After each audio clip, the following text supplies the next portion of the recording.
Muito bem. Então vamos lá. Então, guarda unilateral. Obrigada, meu amor. É, compartilhada alienação parental. Vamos lá.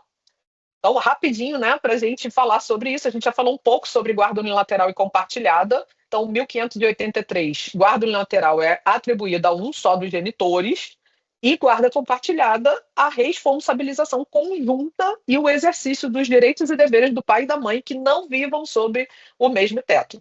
Aí eles são concernentes ao poder familiar, como a gente acabou de ver na aula sobre poder familiar. Então, 1583 ele fala, né, que na guarda compartilhada o tempo de convívio ele deve ser dividido de forma equilibrada. Então, não é de forma matemática, né? Ah, ficou 24 horas com um, tem que ficar 24 horas com o outro. Não, não é assim, né? Por quê? Porque é tempo de qualidade, não matematicamente considerado, tá? E na guarda compartilhada, a cidade, residência base será a que melhor atender os interesses do filho. Então, a guarda é compartilhada, mas a residência base é na casa da mãe. A guarda é compartilhada, mas a residência base é na casa do pai.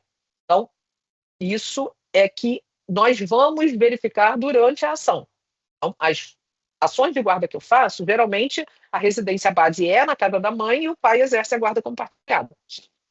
E uma observação: a guarda compartilhada não impede a fixação de alimentos em favor dos filhos, tá? Por quê? Porque os gastos da criança vão continuar sendo os mesmos. Escola, plano de saúde, atividades extracurriculares. Então, não pense que a guarda compartilhada vai alterar os alimentos, porque não vai. Tá? Vamos lá. Parágrafo 5º diz que a guarda unilateral obriga o pai e a mãe, ou a mãe que não a detenha, a supervisionar os interesses dos filhos. Então, por isso é que tem pai que está pedindo prestação de contas da pensão que ele paga. Ele pode? Pode. Legitimado pelo 1583, parágrafo 5º. Então, ele pode pedir uma ação de prestação de contas do que está sendo feito com o valor que está sendo depositado na conta da mãe a título de alimentos, porque ele tem o direito de supervisionar. Então, por conta desse parágrafo 5º, alguns pais ajuizam a ação de prestação de contas, tá? Então, supervisionar prestação de contas objetivas, subjetivas, que tenham a ver com a saúde física, psicológica e educação dos filhos. A guarda unilateral, pode ser unilateral ou compartilhada, como eu falei, e a compartilhada é no 1584, que ela é requerida pelo consenso dos pais, que é a regra, ou ela vai ser decretada pelo juiz. Porque tem muitas mães que se acham donas dos filhos, mas elas não são. Porque ela é mãe, assim como ele é pai, e ele tem o direito também de opinar e decidir nas questões dos filhos. Então, observação do princípio da dignidade da pessoa humana e o melhor interesse do menor em relação à guarda compartilhada. E uma coisa interessante, 1589, ele fala que os avós, né, porque assim, o parágrafo único, né, o caput do 1589 diz assim, ó, se o pai tem a guarda, o outro tem o direito de conviver. E aí fala de visita, mas eu não gosto muito do nome visita, porque pai não é visita, ele é pai. Mas o parágrafo único ele diz que o direito de visita estende-se a qualquer dos avós, a critério do juiz, observados os interesses da criança ou do adolescente. Notem que esse parágrafo único do 1589 ele foi inserido em 2011. Então, ele não estava lá desde a criação do Código Civil. Aí eu tive até um cliente em relação a isso, né, que eram os avós que queriam ter convivência com os netos. E o pai tinha ido para a Bahia, serviço da Marinha, e a mãe não queria deixar os avós visitarem. Isso foi em 2007, tá, gente? E eu criei uma tese de argumentação para que eles tivessem o direito de conviver com a neta.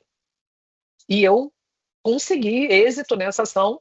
Foi a primeira e única vez que a juíza prolatou a sentença em audiência de instrução e julgamento, lendo os meus argumentos.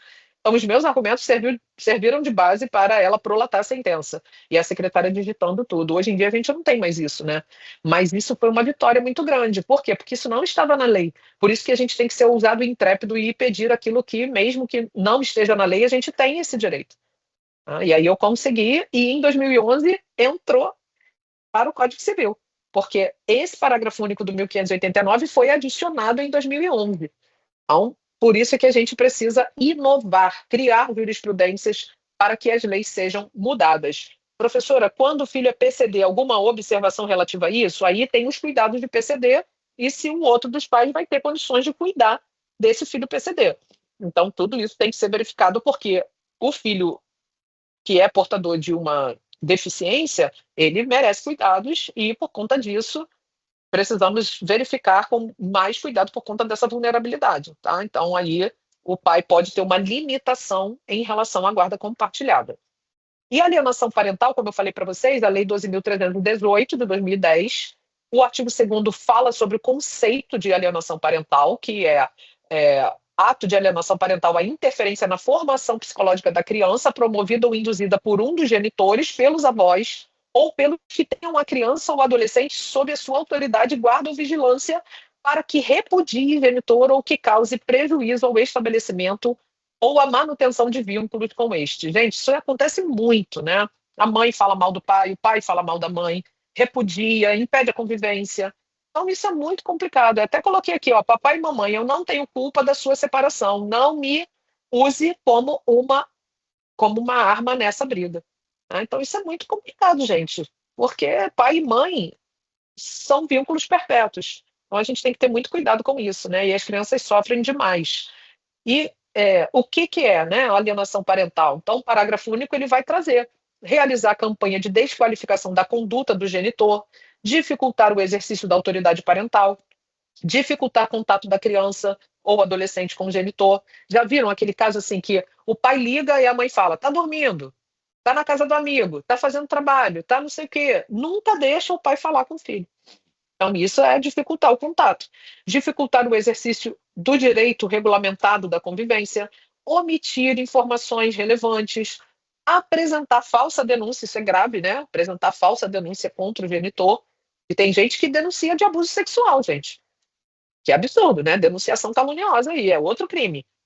Mudar de domicílio para um local distante para que o filho se afaste do pai. Então, isso tudo é alienação parental.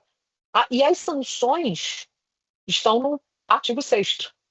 Advertência, ampliação da convivência familiar, multa, acompanhamento psicológico, alteração da guarda para a guarda compartilhada e a fixação do domicílio. O inciso 7 foi revogado, tá? O inciso 7 foi revogado. Que esse slide ele não é de agora, mas o 7 foi revogado. Então, gente, as sanções, elas nem sempre vão solucionar. Né? Peguei um caso no GCRIM que a mãe beliscava antes de entregar o pai para quando fosse buscar dizer que os maus tratos eram de lá. Meu Deus, que coisa horrorosa, gente. As pessoas estão muito doentes. Né? Tá, o mundo está insano. Olha que absurdo, né? A mãe fazer isso com o próprio filho. Deus me livre. É totalmente. A gente tem que repudiar esse tipo de comportamento. Absurdo demais mesmo. E, gente, assim a gente termina o nosso encontro, né? Foi intenso desde 7h50 aqui. Espero que vocês tenham gostado da aula. É um formato diferente, né? Mas a gente deu um jeito aí dentro dessa excepcionalidade que aconteceu. E espero que vocês tenham gostado da aula. E a mensagem é: acredite em você. Rendeu muito, né? Muito bom. Muito conteúdo. Fiquem com Deus, muito obrigada, né? Sempre vocês super atentos e